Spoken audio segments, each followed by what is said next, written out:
motherfucking video. Now, before we continue on with this video, I just want to let y'all know that I am a girl. So when y'all address me in the comment section, please say she. Thank you. That would be very much appreciated. But we're gonna be reacting to Charlie Kirk's situation takes a scary turn. Now, the Charlie Kirk whole thing, like with people celebrating this man and all of that, celebrating this man's death, although he has some terrible ideologies, and I do not agree with none of his opinions, none of his statements, none of that at all. Celebrating this man's death is beyond inhumane, and I just don't think that shit was right at all, regardless of what this man said. I just don't think that was right. But amen, we finna get straight into it. We are recording now.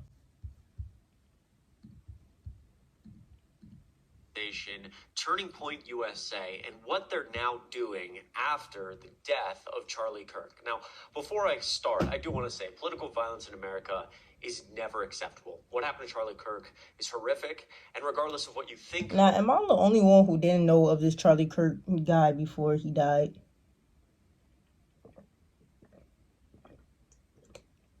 Like, I didn't know who this man was until he died. Kirk, which we will get into in this video.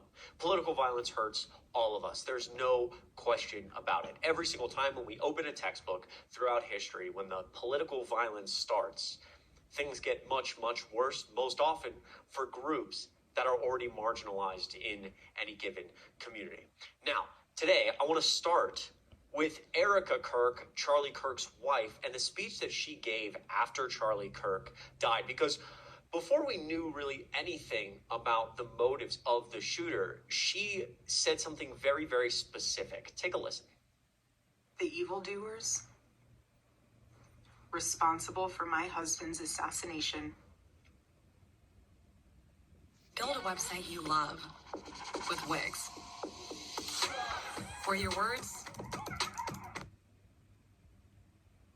have no idea what they have done. They killed Charlie because he preached a message of patriotism, faith, and of God's merciful love. But they should all know this. If you thought that my husband's mission was powerful before, you have no idea. This seemed like some like y'all ever seen Get Out, and y'all seen like how the white people was like kind of talking all weird and shit, and like kind of passive. This is how this is coming off. It's like passive, weird, kind of. It's like a threat, but it's not at the same time. Like, that's what I'm getting from this. No idea what you just have unleashed across this entire country. You see, like you see how it kind of sound passive aggressive, like it's threats kind of hinted in his speech, but she's trying to say like we're unleashing like Charlie's word upon the whole world, and Charlie's name's about to be alive more than, like, she's trying to get the message across about her husband, but it's coming off kind of passive, y'all. In this world, you have no idea. So many of you may have seen that video already, but number one, we keep using the word they, and we're almost framing like an entire the left here. The left did something evil, funded something evil. Right. What is the left? Is the left anybody that's not a Republic, not a conservative? Is that the left side? And then the right side is the conservative Republicans and all that shit? Words from Donald Trump using it as a crackdown on his political opponents. Like, we saw what happened with Jimmy Kimmel. Getting, attacking free speech, using the government to attack people he doesn't agree with, which he's been doing, but using this now as essentially an excuse for his own political agenda. And I think this... And what I don't understand is why they have been firing people for talking about Charlie Kirk in a negative light. Because when George Floyd died and everybody had a negative opinion on him, nobody got any repercussions. Nobody faced really any consequences. But people are talking about Charlie Kirk and speaking on him and his negative ideologies and some of the things that people didn't believe about him. And now people are losing their jobs and shit. It just really shows, again, this country and how this country literally is rooted from white supremacy. To be honest, white supremacy.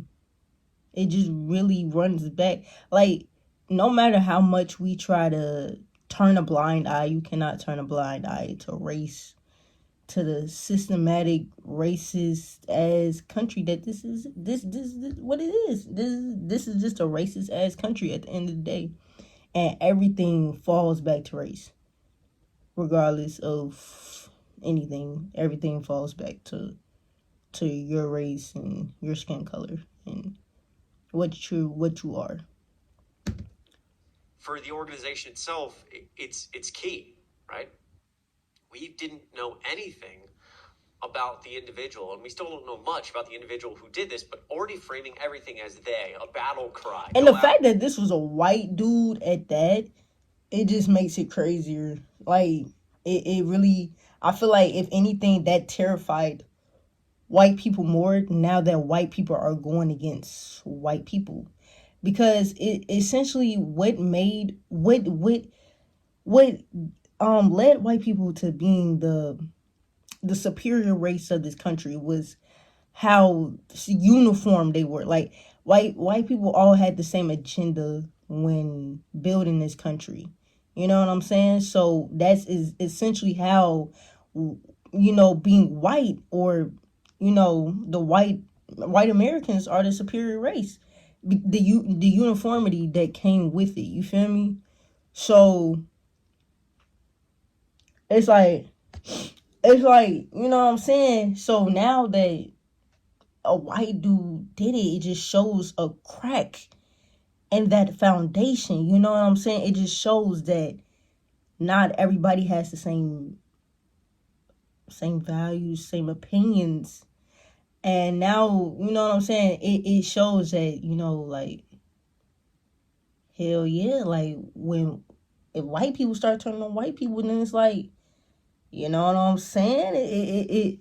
That crack in that foundation, it's gonna be crucial, bro. Which I think in a moment right now in American history, that's the last thing we need. We need people and leaders who are going to get on camera and not flame the tensions. Now, I move here to something Charlie Kirk actually talked about with Erica Kirk on his podcast, because Erica Kirk is now going to take over Turning Point USA. There were some rumors that it would be Ben Shapiro or somebody else, but it's going to be Erica Kirk. And so Adam and I went backwards and we found this very specific clip of them of Charlie and Erica talking about their political viewpoints and how Erica differs. Listen to this. My wife joins us, Erica Kirk, Hi, the beautiful, legendary Erica. I love you so much. I love you. You're my best friend. Welcome to the Charlie Kirk Show. We have asked the audience for questions. You pick one. Who is? That's so sad. She said, "You are my best friend." I ain't even gonna lie. I don't care what Charlie's ideologies was, what opinions he had, what negativity he spewed into this world. That is sad at the end of the day. This lady lost her husband. His kids lost their father. They watched their father die. There's a video of their father dying. They can always see their father dying. Like, at the end of the day, that shit is sad. I don't care what nobody say. That shit is sad. You know what I'm saying? This lady is now a widow with children. She has no husband. You know what I'm saying? At the end of the day, you have to think about it in that aspect. And you have to realize, like, you know what I'm saying, that this family is suffering right now, regardless of what negativity this man spewed into the world. Conservative and why? Erica, Yes. by far. Not even close. I am a moderate compared to Erica. Andrew always jokes that once you got married to me, you got more based. That's true. That is true. No, Erica is very conservative. Do you think having kids made you more conservative? 100%. Hey, if Why you is live in that? one of these cities right here, why don't you own an apartment building? Seriously, let me show you a path that could absolutely change.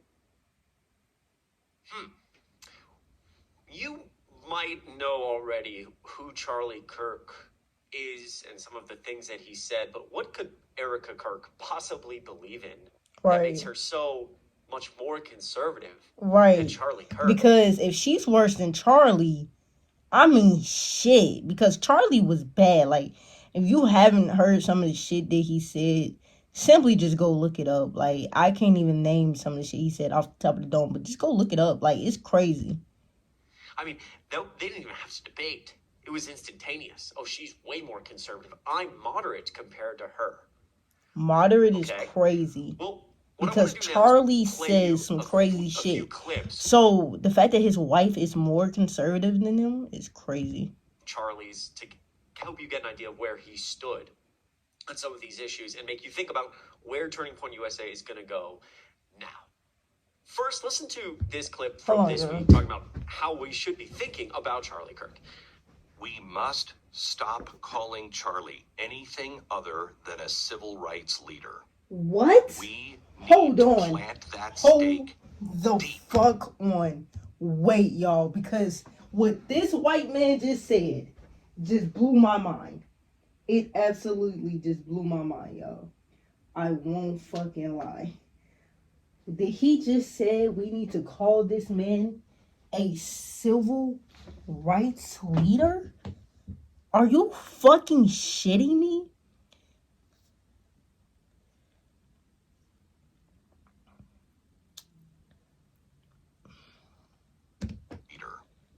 We need to plant that stake deep.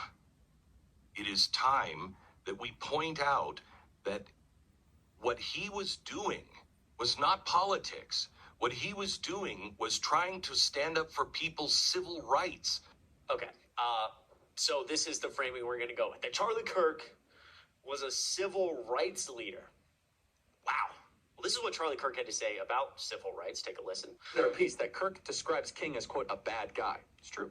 And Kirk self-described very, very radical view that the country made a mistake when it passed the Civil Rights Act. Also true. As we note in the piece, Kirk has previously described Kirk as a hero and a civil rights icon. It's true. I used to be wrong. What inspired Kirk to shift his view on MLK? Why does Kirk think that MLK is a bad guy? When Kirk says that MLK says, quote, one good thing he didn't believe, what does he mean by that? Why does Kirk believe passing the Civil Rights Act was a mistake? Now, again, apparently they don't listen to the show because we do that at least once a week, right? Wow. So Charlie Kirk believes MLK was a bad guy. Passing the Civil Rights Act was a mistake. Again, this supposedly civil rights icon. And again, Erica Trump being more conservative. That's what I'm saying. The fact that she is more conservative and worse than this man, he just said that MLK was a bad guy and that the Civil Rights Act should have never been passed. What the actual fuck is wrong with this man? And you know, it's simply like he was taught that. Like, kids don't come out the womb thinking like that. No, that nigga was taught to think like that. And it only had to get worse with Trump getting into office. That's what I'm thinking. This nigga was raised with negativity because that's how it starts. You know what I'm saying? Your environment, what you hear from people. He was raised in that household. And I'm assuming when Orange Man got into office, it just heightened this nigga's negative ideologies. Because, no. And what is his wife like then? Another clip where he's talking about transgender individuals, the LGBTQ plus community. People are sick. And I don't say that lightly. The NCAA is a perverted organization. They platformed a biological male who won a national championship and then was allowed in incredibly disturbing detail to be around you and your fellow competitors. And again, I blame the decline of American men. This never should have been, someone should have just took care of it the way we used to take care of things in the 1950s or 60s. But, what does that mean? Right. And we should have took care of it how we took care of it in the 1950s and 60s. What do you mean by that, bro? Like, this... that could perpetrate against the LGBTQ plus community. The last clip you saw, the violence it can perpetrate against the African American community in this country. The civil rights icon, supposedly, This who, civil again, is rights now going to be icon. The fact that motherfuckers even have the nerve to put Charlie Kirk and civil rights in the same sentence, it's fucking flabbergasting to me, to be honest. It's insulting. I feel like it's insulting to the actual civil rights activists that fought hard to put positivity into this country and to move forward into this country and to put, you know what I'm saying, to fight for change. I feel like it's insulting to those people that, you know what I'm saying, put their lives on the line to promote change and growth. And for this man who is clearly trying to put us back to those times where, of course, white supremacy was at its peak, it's just crazy that they have the nerve to put this man, Charlie Kirk, and civil rights in the same fucking sentence. This is beyond me. By Erica Kirk, who is more conservative than Charlie Kirk. I mean, these are some disgusting things. And again, I want to be clear here. Violence is not going to get us the more equitable society that we want. I just want to be clear about that. Literally. With that being said, it's still important to talk about how we feel about Charlie Kirk when he was living, to not, change his entire life, our feelings on his life. Because right, I'm not changing how I feel about bro. Bro was still a evil dude, but I'm not saying that we should have been celebrating his death. That happened to him. Charlie Kirk was somebody who would, tweet about me or Harry, one of my friends, or anything. And the things I'm saying right now, I said all the time before this tragic event with Charlie Kirk. And I don't think it's actually appropriate in our emotions, in our eye emotion, to change our viewpoints on somebody.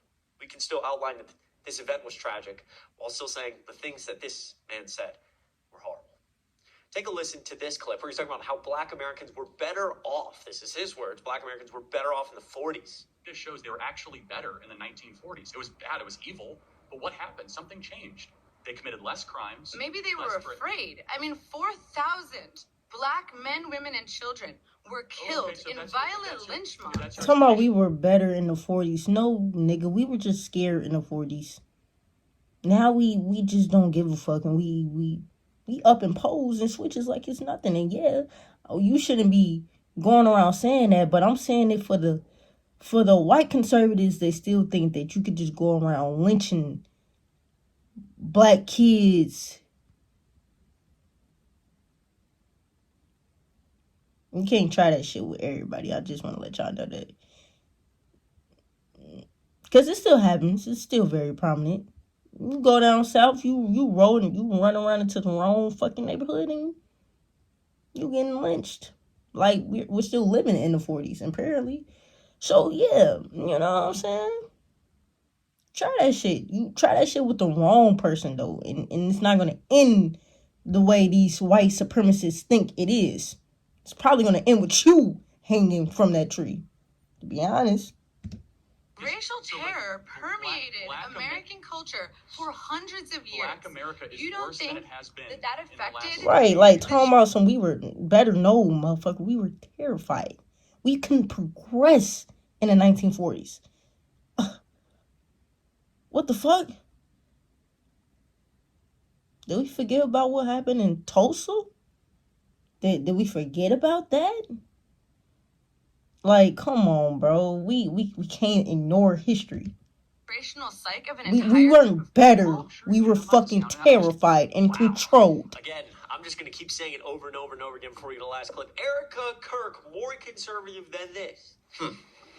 It just goes to show what negativity is she going to spew now that she's going to have control over his podcast. Who should honestly be put in prison and or given the death penalty for his crimes against America. Wait. What? Who? Dementia-filled Alzheimer's corrupt tyrant who should honestly conservative than this. I mean, Joe Biden is a bumbling dementia-filled Alzheimer's corrupt tyrant who should Tyrant. honestly be put in prison and or given the death penalty for his crimes against America. Wow. What crimes against America, and how is he a tyrant? I'm not sure he's using tyrant right. Joe Biden. Wow.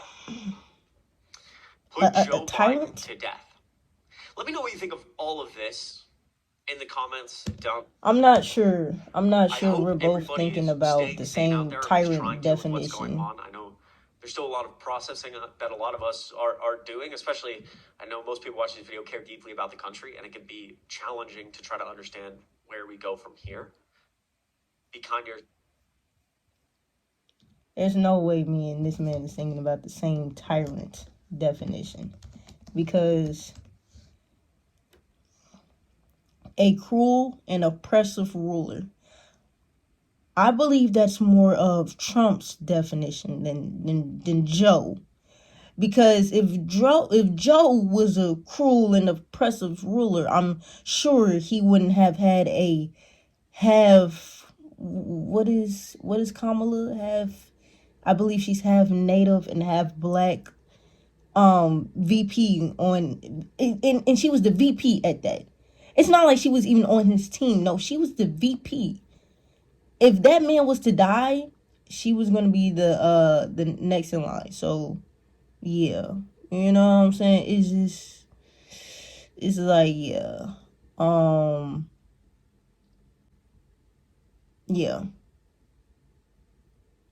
Yeah. I'm not sure Joe was cruel and oppressive, but y'all can, have your say with that in the comments. I'm gonna just let y'all do that one out. But if y'all enjoyed this video, man, like the video, subscribe to the channel, turn on post notifications if y'all are new. I'm gonna catch y'all in the next one, bro. I am out. Peace.